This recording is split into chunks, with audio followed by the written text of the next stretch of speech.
Ayan, nakasaing na si Tutoy. Hihintay na lang ang ulam.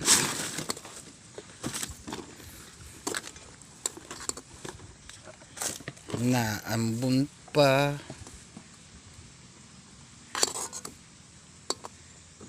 Ayan po. Kakain muna tayo mga katanim at pagod sa pagkuha ng buho.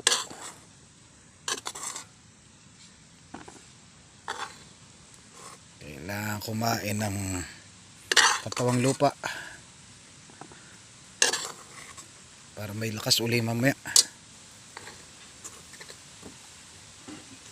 Yan. Yan lang muna. Ayan po.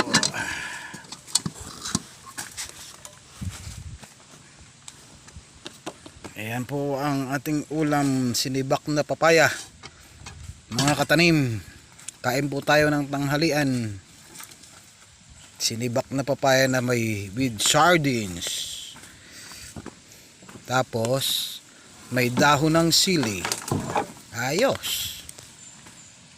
Tara, kain na.